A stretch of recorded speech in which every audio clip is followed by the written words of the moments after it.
Pag-usapan po natin mga kababayan yung naging pagbisita ng ating Pangulong Bongbong Marcos sa Amerika. Open to exploitation. Let's hope this partnership brings mutual strength, not just headlines.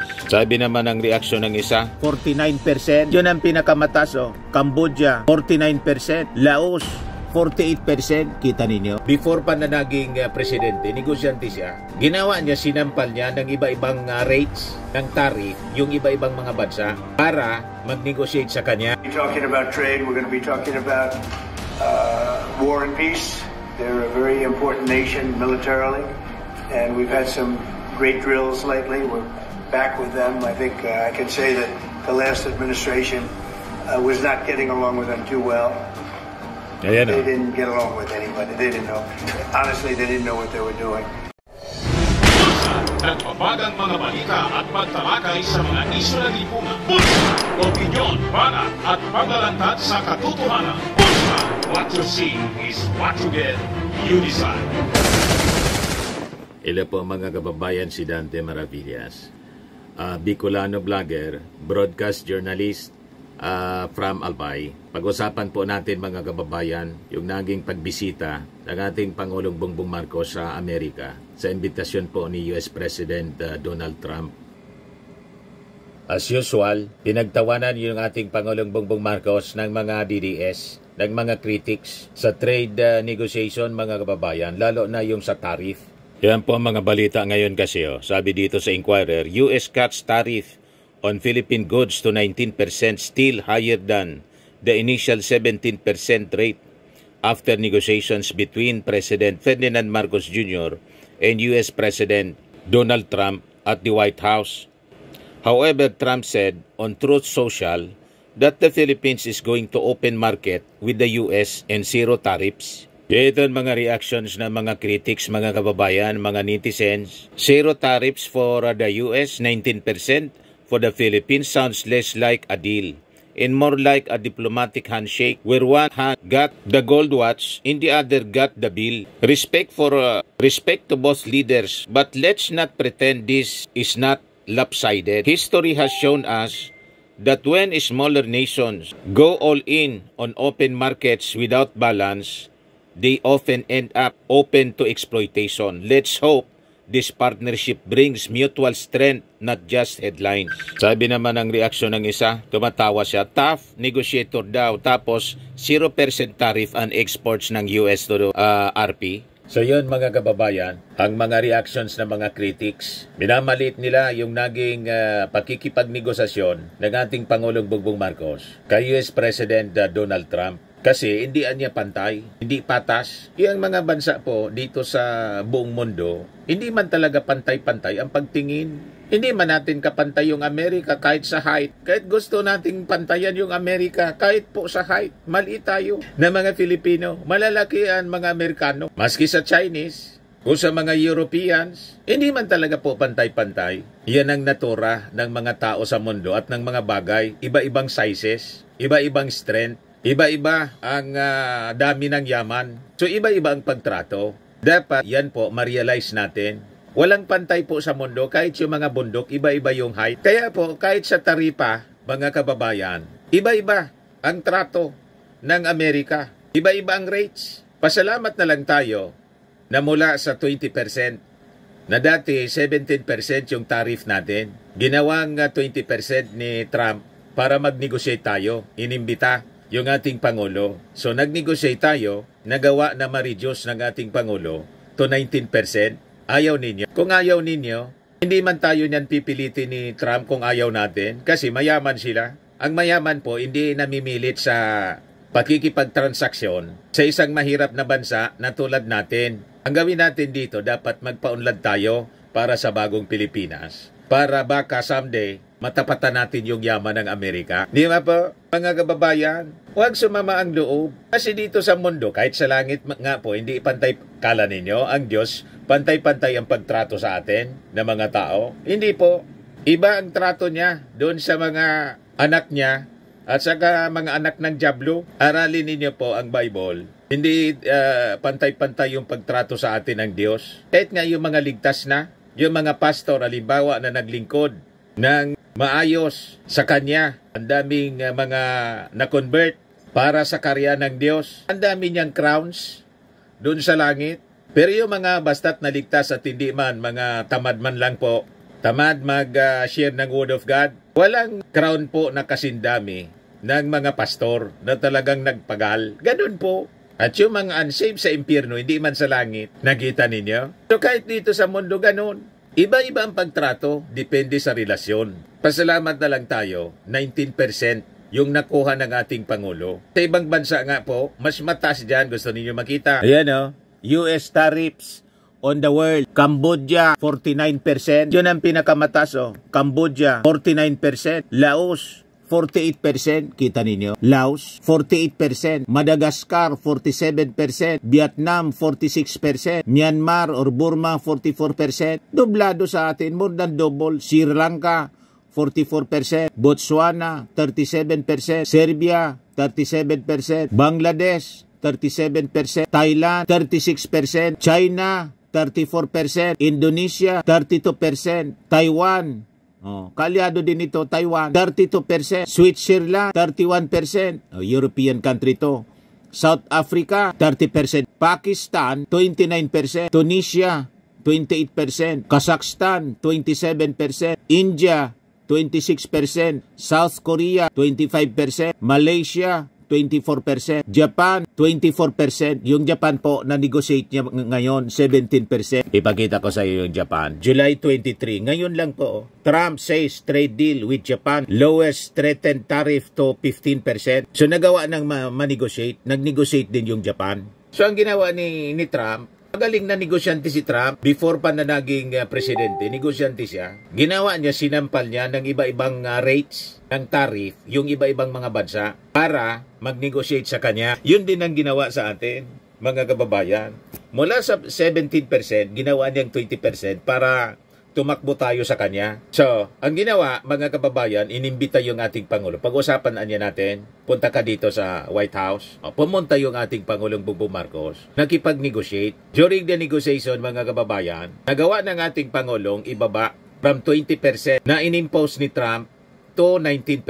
Dati, 17%. Yung policy kasi ng Amerika, America first, kasi nag-decline yung economy niya. Dahil sa paghawak ng mga previous administrations na mga leftist tulad ni gustong sirain yung Amerika, tulad ni si Biden, yan ang policy ng US President ngayon ni Trump na America first para makabalik yung lakas niya na maging number 1 uli sa lahat ng bagay kasi pa-decline siya. Muntik-muntikan ng maabot ng China. Hindi mo man masisisi kung bakit gano'n ang ginagawa ng Amerika. Kasi mga Amerikano sila. Siyempre, priority nila yung sarili nilang economy and military power. And siguro kung tayo nasa kalagayan ng Amerika, gano'n din yung gagawin natin. We will impose kung anong gusto natin. Kung ayaw na kanegosyo natin sa ating policy, diwag, gano'n ang ugali ng mga powerful at mayayaman na bansa. Kahit nga sa tao lang po. Pag mayaman ka, makikipag-negotiate ka ba sa mahihirap? Mag-dictate sa iyo kung ano gustong hingi ng mahirap? Di ba hindi? Ikaw kanya humihingi ng favor sa amin para umangat yung buhay mo. Tapos ikaw yung nag-impose ng will mo. Hindi naman pwede ang ganun. Di ba? Parang yung nag-apply ng trabaho, na yung empleyadong nag-apply, siya nagdi-dictate ko kailan niya gustong pumasok at magkano yung sweldo. Gusto ko anyan, sweldo ko 100,000. Pero sabi ng employer, hindi niya 50,000 lang. Ayaw ko niya, o diwag, ang kaya ko niya 50,000 lang. Pero ang gusto mong trabaho, ang sweldo 100,000. Anong gagawin ng ina-applyan mong company? Hanap siya ng iba. Ganon na lang yon mga kababayan dito sa mundo. You cannot impose your will, lalo't ang sitwasyon mo, wala ka sa lugar para mag-impose. Ang Amerika, nasa lugar sila na mag-impose kasi tayo yung may pangangailangan. Intindihan na ninyo? Ang problema sa atin, gusto nating i-level ang ating buhay, ang ating bansa sa mga bansang powerful. Kasi dapat patas. Kung gusto mong patas na pagtrato, di dapat pantayan natin yung Amerika muna. In terms of economic power and military power, pantayan muna natin. Pagkapantay na tayo ng Amerika, pwede na tayo mag-deal. Ganun po ang reality. Kung hindi ninyo matanggap na reality, di paano? Bala ka sa buhay mo. Ganun lang po. We should be realistic sa ating mga dealings sa buhay. Dapat marunong tayo na kumilala at ma-realize ang ating standing sa buhay. Pero pasalamat na lang tayo kasi yung trato sa atin maganda pa rin. Pati in terms of business. Saka po sa tarifa po na ini-impose ng Amerika.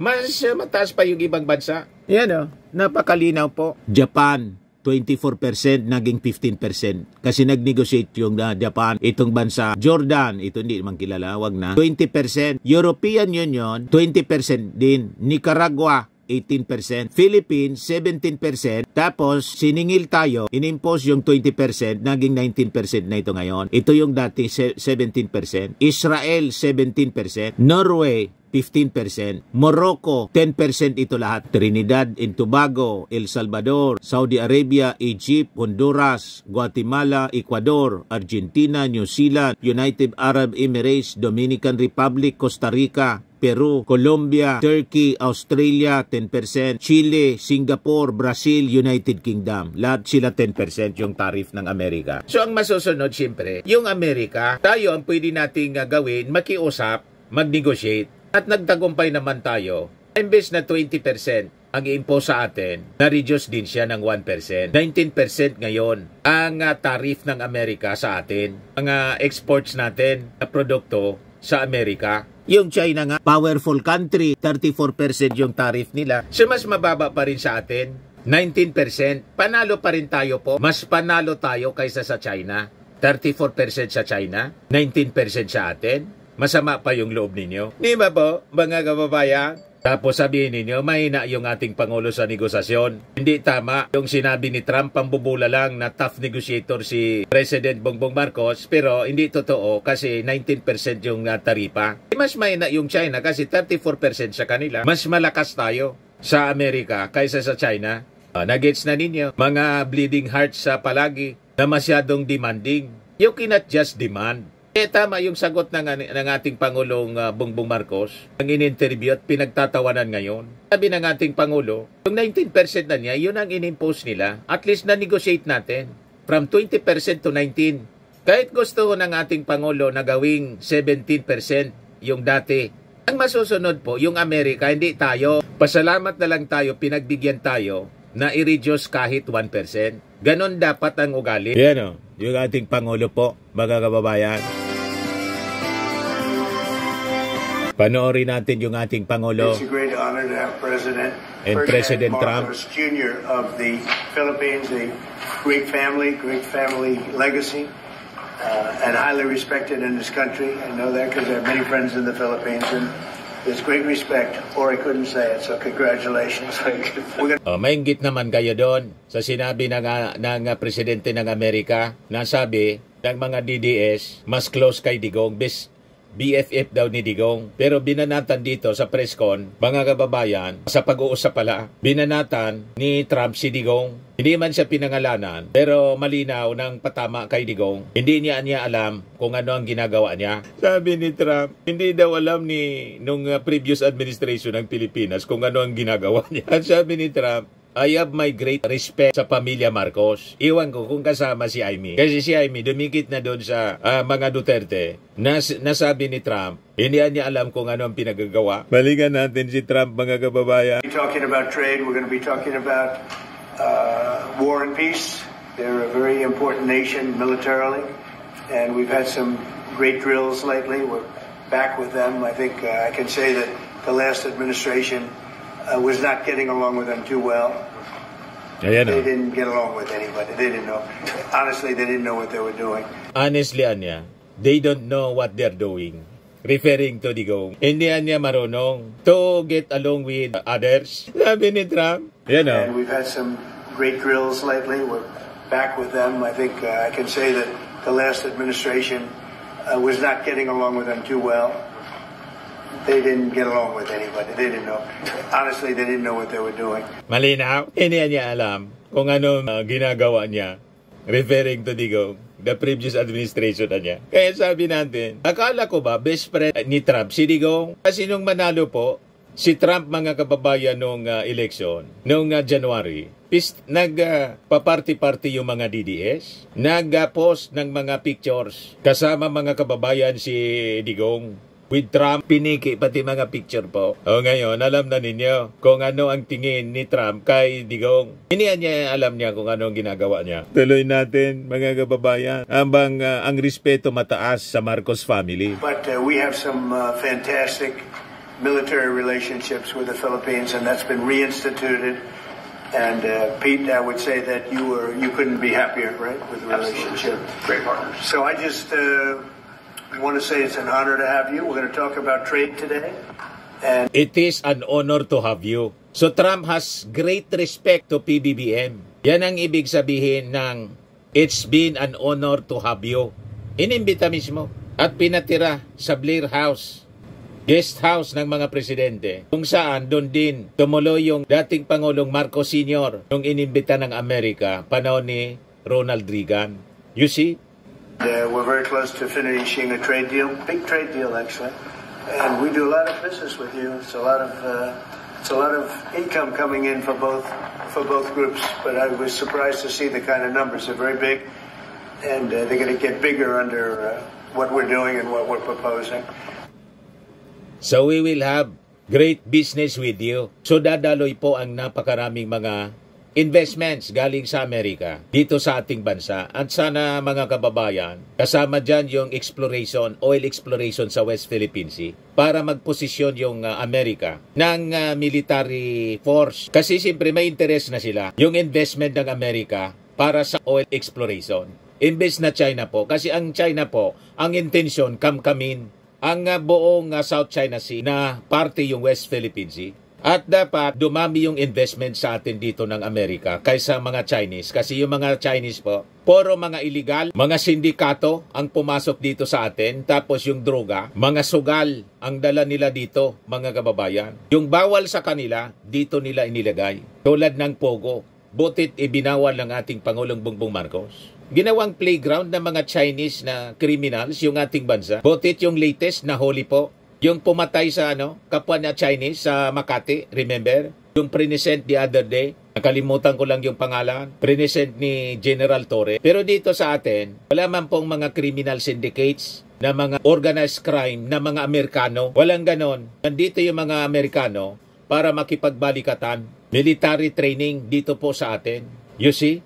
Kaya sa totoo lang po, kaya nawala dito yung military bases, pinunduan ng China, yung mga grupo dito na maging anti-US, Marcos US. Diba yun ang sigaw nung panahon ng tatay ng ating Pangulo? Tapos pinaniwala tayo ng mga nagrarally. Wala man anya mag-intensyon kung palayasin natin yung US bases po. Ano nangyari ngayon? Biglang nang mawala yung US bases po dito sa atin, biglang umabante yung China, naglagay ng military base sa South China Sea. Niloko po tayo ng China. Kaya mga anti-US Marcos forces dito, nakarating pati doon sa Amerika. You are not welcome here anya sa Amerika, Marcos Jr. Yun ang sinabi natin na as if sila yung may-ari ng Amerika. Si Trump ang nag-imbita. Wala kayong karapatan na sabihin you are not welcome, Marcos Jr. Inimbita ng mismong presidente ng Amerika ni Trump. Pagkatapos, sasabihin ninyo, you are not welcome here. Maya-iya nga kayo. Very much welcome ang ating Pangulo. Wala kayong karapatan kasi hindi kayo taga dyan. Taga rito kayo sa Pilipinas. Kayo hindi welcome dyan. Ba't pala nandyan kayo na mga anti-US kayo? Para yung mga dito nagrarally po. Anti-US ang sinisigaw nila pero kumakain silang snack, McDo. Si Renato Reyes. And I just want to thank you for being with us. It's a great honor. You and your representatives. It's really a great honor. We have a big announcement. AstraZeneca, the big drug company, is going to spend $50 billion, just announced $50 billion in the United States in order to build various places all over the country, big manufacturing plants, pharmaceutical plants all over the country. So mag-invest dito yung AstraZeneca pharmaceutical company. Billion US dollars na investment. You see? It's an honor. And he said they did that because of the election and because of the fact that the tariffs are placed. So they're building their facilities in New York. $50 billion. That's a big investment.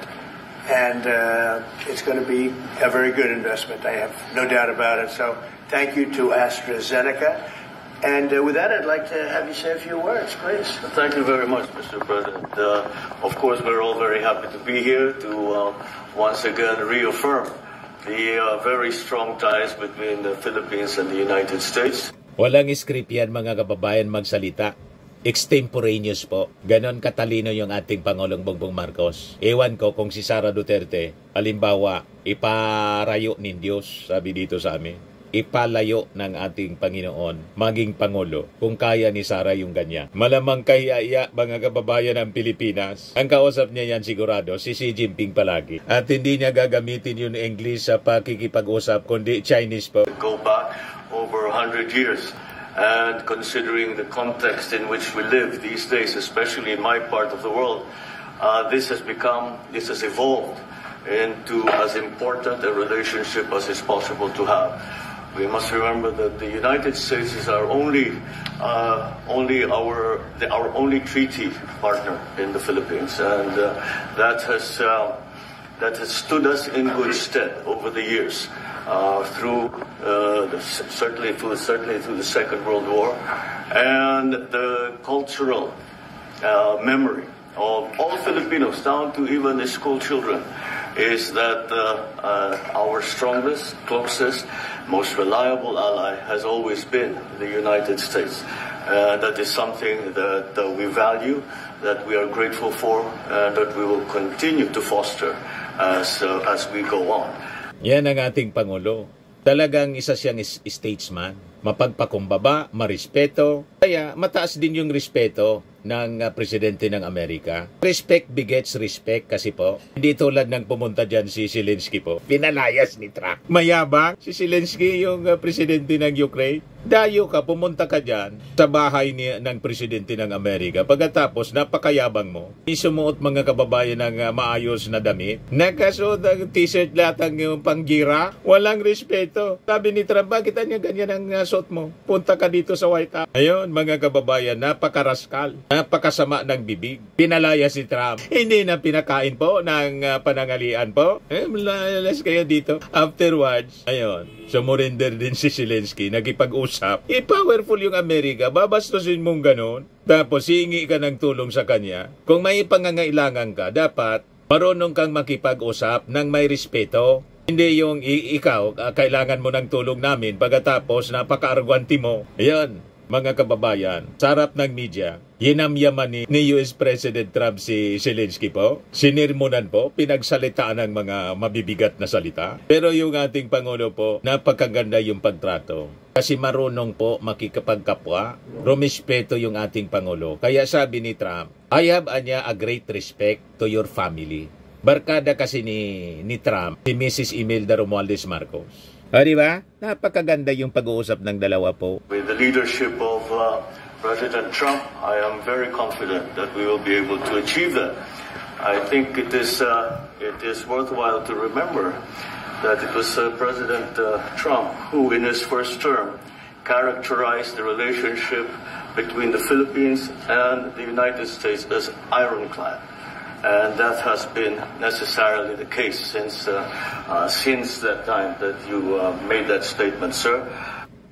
Kita ninyo, tinawag pa ni President Bongbong Marcos si Trump na sir.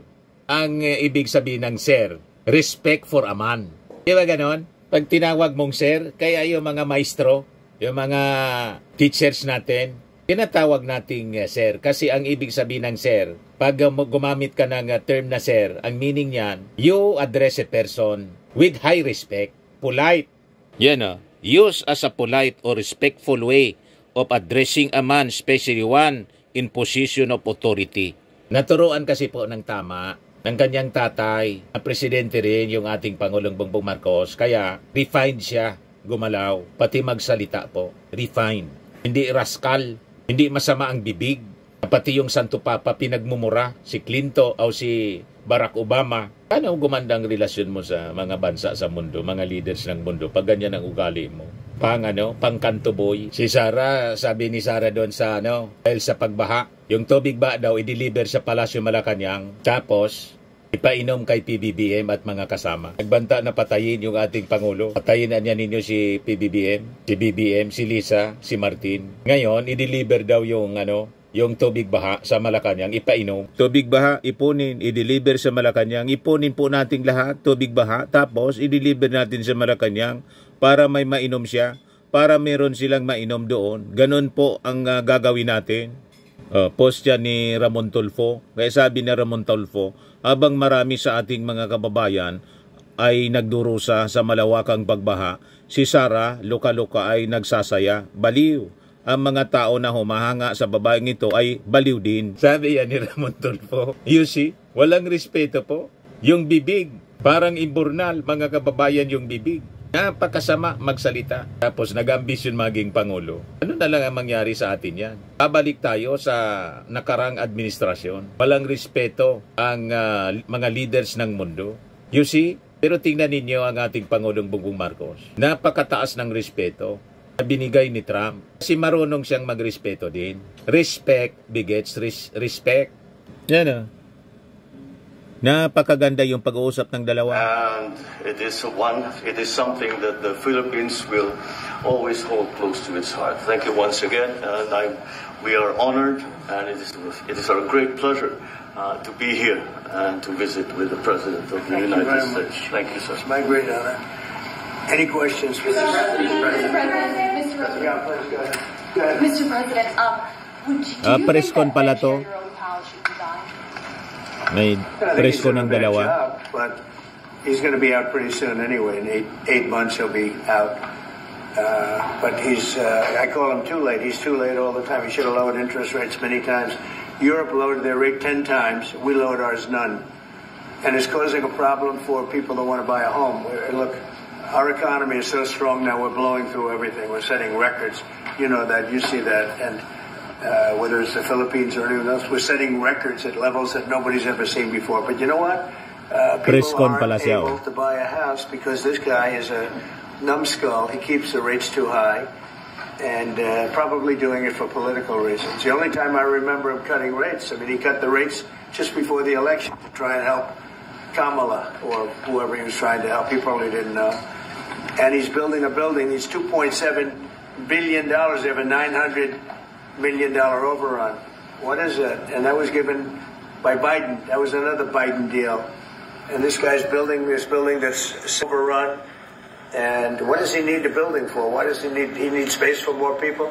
So they did a big study the other day, and they called all the great intellects and the great economists and all of the great everything. Well, as you say, we are chairing ASEAN for 2026. There is no need, in a sense, to balance, as you characterize it, to balance our relationship between the United States and China, simply because our foreign policy is an independent one, and we are essentially concerned with the defense of our territory and the exercise of our sovereign rights. Now, whether we do this not alone, we need to do this with our partners. And again, our strongest partner has always been the United States. But of course, we are trying to form coalitions and multilateral relations so that those like-minded nations who share the same values as we do, who hew to.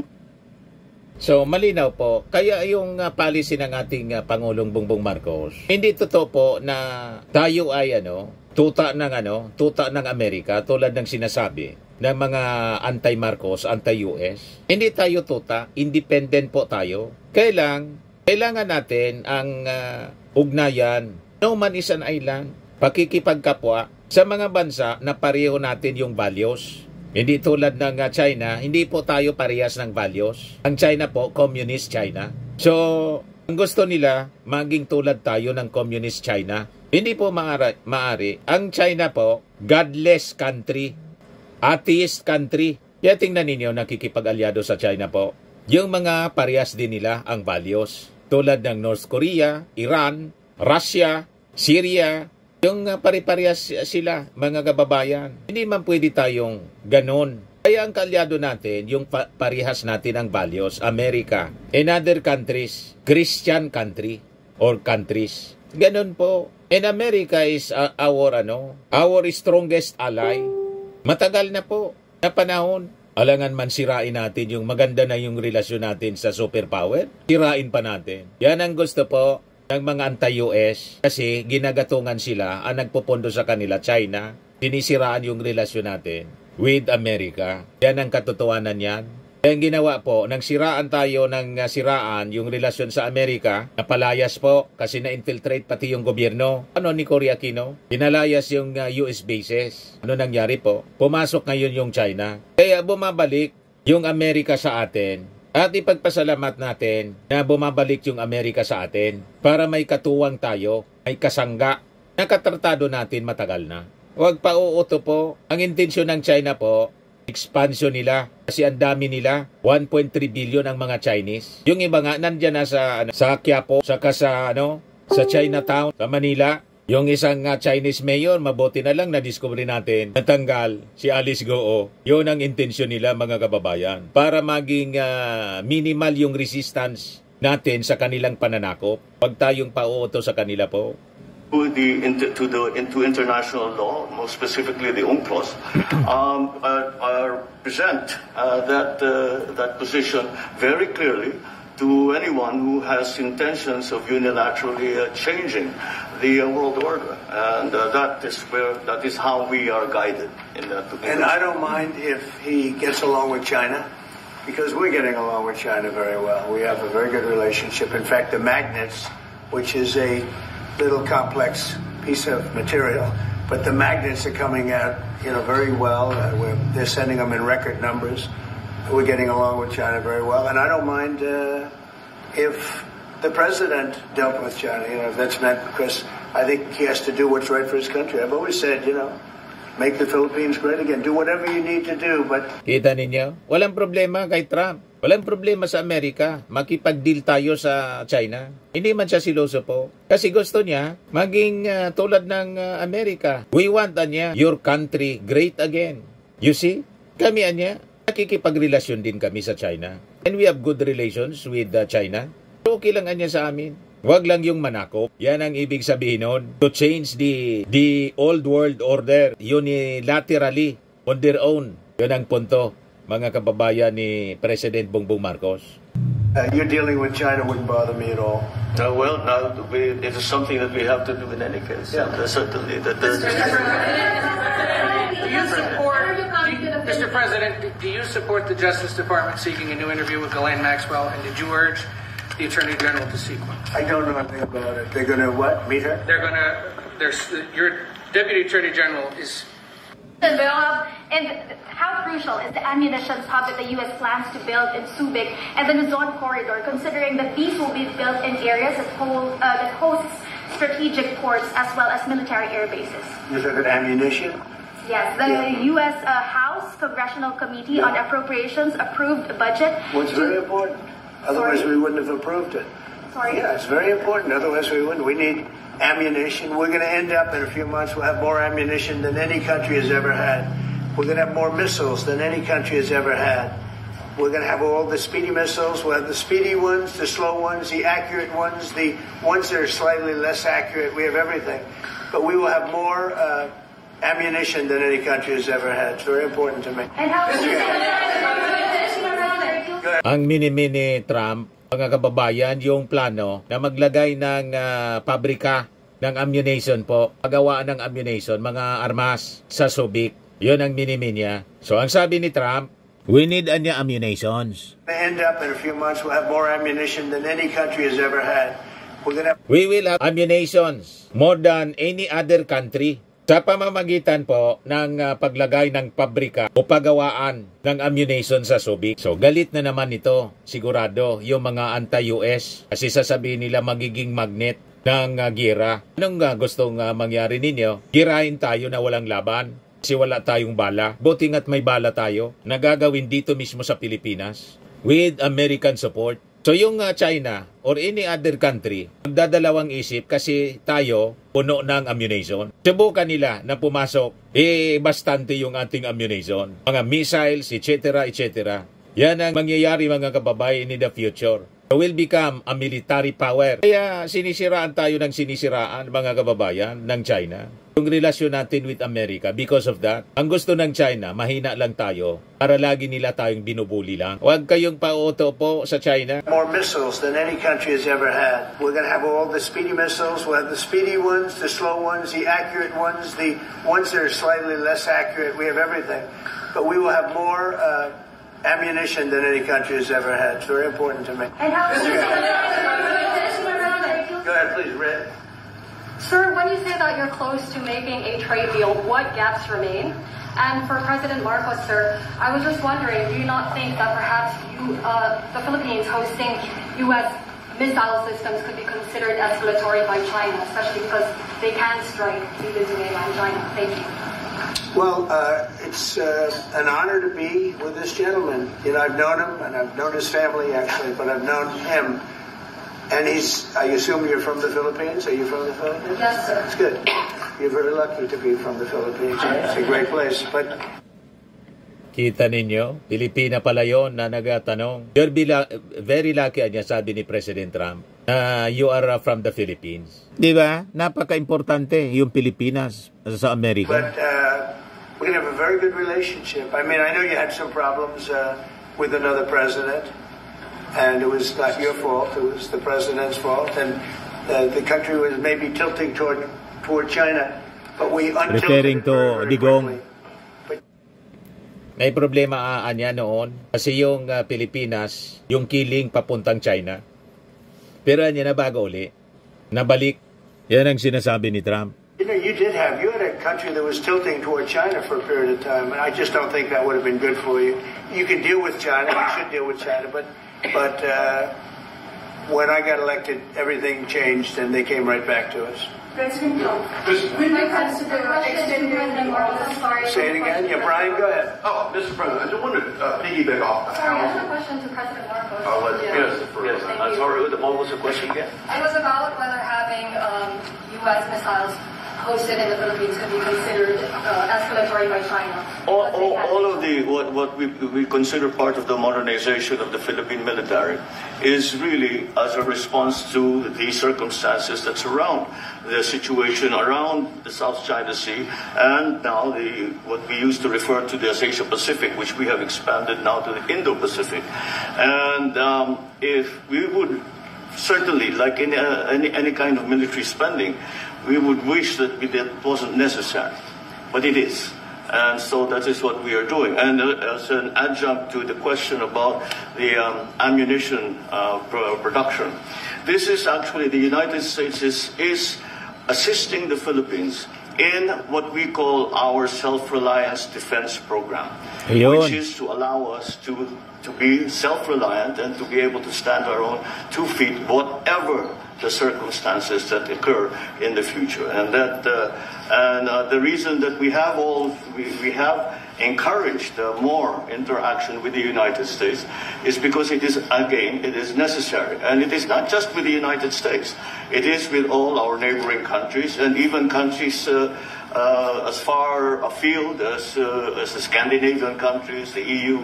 And so this is an ongoing process. And again, I will stress the point that we do this because we feel it is necessary. Don't forget, just as tantamount to what you're asking, the Philippines were loaded up with ISIS and a lot of terrorists, and they were at a very, very dangerous point. And during my administration, we went in and we wiped them out, working with the Philippines, but we wiped them out. But if we didn't go in, I don't know what would have happened. I don't know who would be your president right now. But we spent a lot of time and a lot of talent on going into the Philippines and wiping out terrorists. They had a tremendous problem during my administration. And we cleaned it up, we got them out, and now... Yung ISIS po sa Mindanao, mini Trump. I believe so, yes. How can you Mr. President, I want to follow up on the housing question. question. Yeah. We've got no tax on tips, no tax on overtime, no tax on Social Security. How important is it we have no tax on home sales, capital gains, to unleash the housing market in this country? Well, we're thinking about that, but would also unleash it just by lowering the interest rates. If the Fed would lower the rates, we wouldn't even have to do that. But we are thinking about no tax on capital gains on houses. And very impressed that you asked that question because nobody knew that. Well, how did you find that out? That's very... I wonder why there's so Firmax Firming and Lifting Cream, pinapahid po sa mga pulses in affected area. Mainam po sa paninigas ng mga kaso-kasuan. Ito naman po, Automax Radiant Serum. Sa mukha naman yung application, anti-aging po siya. You will look 10 years younger than your age. Sa mga cancer patients naman po, baka lang gusto ninyo itong itry. Neng siya red mixed fruit drink. Hindi mo po siya gamot, food supplement siya. Kaya lang, gawa siya mga kababayan sa goji berry. Yung goji berry may anti-cancer properties. O ngayon, yung mga inquiries ninyo, dumiritso na lang kayo sa aming messenger sa Facebook para masagot namin agad. Ayos pa? Ayos na ayos niya, Mr. Maravilla. But anyway, ito po pala yung aming bagong product na binibenta online. I am worldwide amazing pure organic barley powdered drink mix from Australia. Negosyo to ng aking anak na architect entrepreneur Riz Maravillas. Ayan po. Kontakin na lang po ninyo siya, Riz Maravillas on Facebook.